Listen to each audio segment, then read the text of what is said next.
Lake Natron এমন এক lake যা দেখলে মনে হবে কোনো এলিয়েন প্ল্যানেট থেকে উঠে এসেছে। এর দক্ষিণ প্রান্তে অবস্থিত সক্রিয় আগ্নেয়গিরি ওলডোইনি লোঙ্গাই, যা এই লেকের ভয়ঙ্কর বৈশিষ্ট্যের মূল উৎস।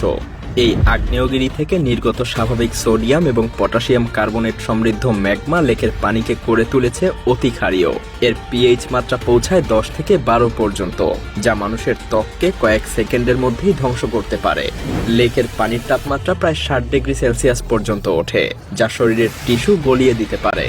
লেক নেট্রন পূর্ব আফ্রিকার তানজানিয়ার এক প্রত্যন্ত অঞ্চলে অবস্থিত।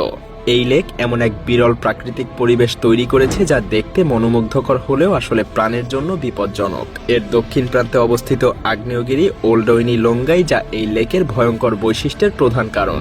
এই আগ্নেয়গিরি থেকে নির্গত হয় এক অস্বাভাবিক ধরনের ম্যাগমা, যা সোডিয়াম এবং পটাশিয়াম কার্বনেটে সমৃদ্ধ। এই রাসায়নিক পদার্থ লেকের পানীয়কে অতি ক্ষারীয় এবং বিপজ্জনক করে তোলে।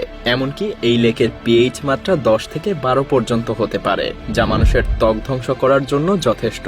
এমনকি এর গরম পানির তাপমাত্রা প্রায় 60 ডিগ্রি সেলসিয়াস পর্যন্ত পৌঁছায়। এটা ত্বক পোড়ানোর পাশাপাশি বিষাক্ত গ্যাসও নির্গত করে, যা শ্বাস প্রশ্বাসে মারাত্মক ক্ষতি করতে পারে।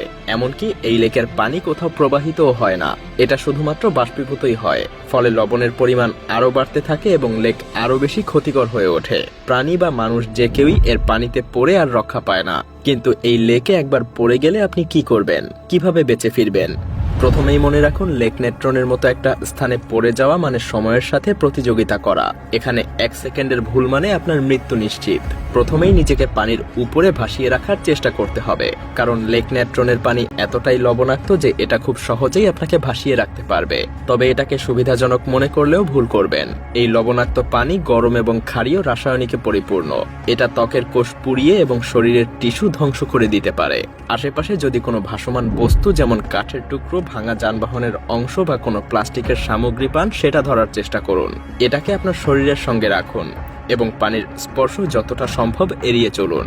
তীরের দিকে ধীরে ধীরে এগিয়ে যান। তীরের দিকে সাঁতারের সময় পানির সাথে পোশাক ব্যবহার করুন। লেক নেট্রনে বেঁচে থাকার ক্ষেত্রে সুরক্ষা পোশাক অত্যন্ত কার্যকর।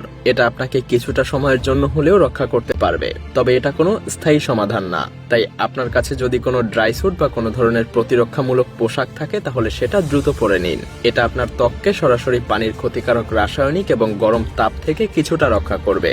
তবে এই পোশাক লেকের পানির গরম এবং ক্ষারীয় রাসায়নিকের সামনে খুব বেশিক্ষণ টিকতে পারবে না। সেই সাথে আপনার পোশাকের সুরক্ষার সীমাবদ্ধতাও বোঝার চেষ্টা করুন, কারণ লবণাক্ত পানি ধীরে ধীরে পোশাকের ফাইবারগুলো নষ্ট করতে শুরু করবে এবং এর মাধ্যমে আপনার ত্বক পুড়তে শুরু করবে। তাই যত দ্রুত সম্ভব তীরের দিকে পৌঁছানোর চেষ্টা করুন। সাঁতারের জন্য সঠিক কৌশল অনুসরণ করুন। মনে রাখবেন, লেক নেট্রনে সাঁতার কাটার প্রচলিত কৌশল ব্যবহার করলে আপনি আরো বেশি বিপদে পড়ে যাবেন। এখানে সাঁতারের নতুন কৌশল প্রয়োগ করতে হবে, তাই মাথা পানির উপরে রাখুন। লেকের পানি অত্যন্ত ক্ষতিকারক এবং গরম। পানির একটা ফোঁটাও যদি আপনার চোখ, নাক, কান বা মুখ দিয়ে ঢুকে যায়, তাহলে তার তাৎক্ষণিকভাবে বিষক্রিয়া ঘটাবে। এটা আপনার শ্বাসনালীকে ক্ষতিগ্রস্ত করে দিবে এবং আপনার স্থায়ী অন্ধত্বেরও কারণ হতে পারে। দলগত প্রচেষ্টার মাধ্যমে বাঁচার সম্ভাবনা বাড়ান। আপনি যদি দলগতভাবে থাকেন, তাহলে বেঁচে থাকার সম্ভাবনা অনেক বেড়ে যাবে। সেই সাথে আহতদেরকেও সহযোগিতা করুন। যেমন 2007 সালে একটা ফিল্ম ক্রুর হেলিকপ্টার লেকে ক্র্যাশ করে। তাদের মধ্যে একজন ক্যামেরাম্যান এবং একজন প্রযোজক গুরুতরভাবে আহত হন। দলটা একসঙ্গে কাজ করে, তাদের সাহায্য করে এবং যত দ্রুত সম্ভব তারা তীরের দিকে পৌঁছানোর চেষ্টা করে। আর শুধুমাত্র এ কারণেই তারা এই ভয়ঙ্কর লেক থেকে বেঁচে ফিরতে পারে। সেই সাথে স্থানীয়দের সাহায্য নিন। সবশেষে তীরে পৌঁছানোর পর স্থানীয় মাসাই গ্রামের দিকে সাহায্যের জন্য ছুটে যান। গ্রামের মানুষেরা অস্থায়ী স্ট্রেচার তৈরি করে আহতদেরকে সবসময় উদ্ধার করে এবং এটা তারা বহুদিন ধরেই করে আসছে। তবে লেক নেট্রনের জীববৈচিত্র্যের গুরুত্ব বোঝার চেষ্টা করবেন, কারণ লেক নেট্রন একটা প্রাণঘাতী পরিবেশ হলেও এটা নির্দিষ্ট কিছু প্রাণীর জন্য অত্যন্ত গুরুত্বপূর্ণ। মজার ব্যাপার হলো, ফ্লামিঙ্গোদের জন্য এই লেক খুবই গুরুত্বপূর্ণ, কারণ প্রতি 3 থেকে 4 বছর পর পর লক্ষ লক্ষ লেসার ফ্লামিঙ্গো এই লেকে এসে তাদের বাসা তৈরি করে। এই পাখিরা লেকের লবণাক্ত শৈবাল খেয়ে বেঁচে থাকে এবং শিকারী প্রাণীদের হাত থেকে তারা নিরাপদে থাকে। সত্যি বলতে, লেক নেট্রনের মতো একটা পরিবেশ শেখায় কেমন করে প্রকৃতির কঠিনতম পরিস্থিতিতেও টিকে থাকতে হয়। হ্যাঁ, লেক নেট্রন আমাদেরকে শেখায় প্রকৃতির সবচাইতে ভয়ঙ্কর পরিবেশেও সৌন্দর্য এবং টিকে থাকার শক্তি রয়েছে।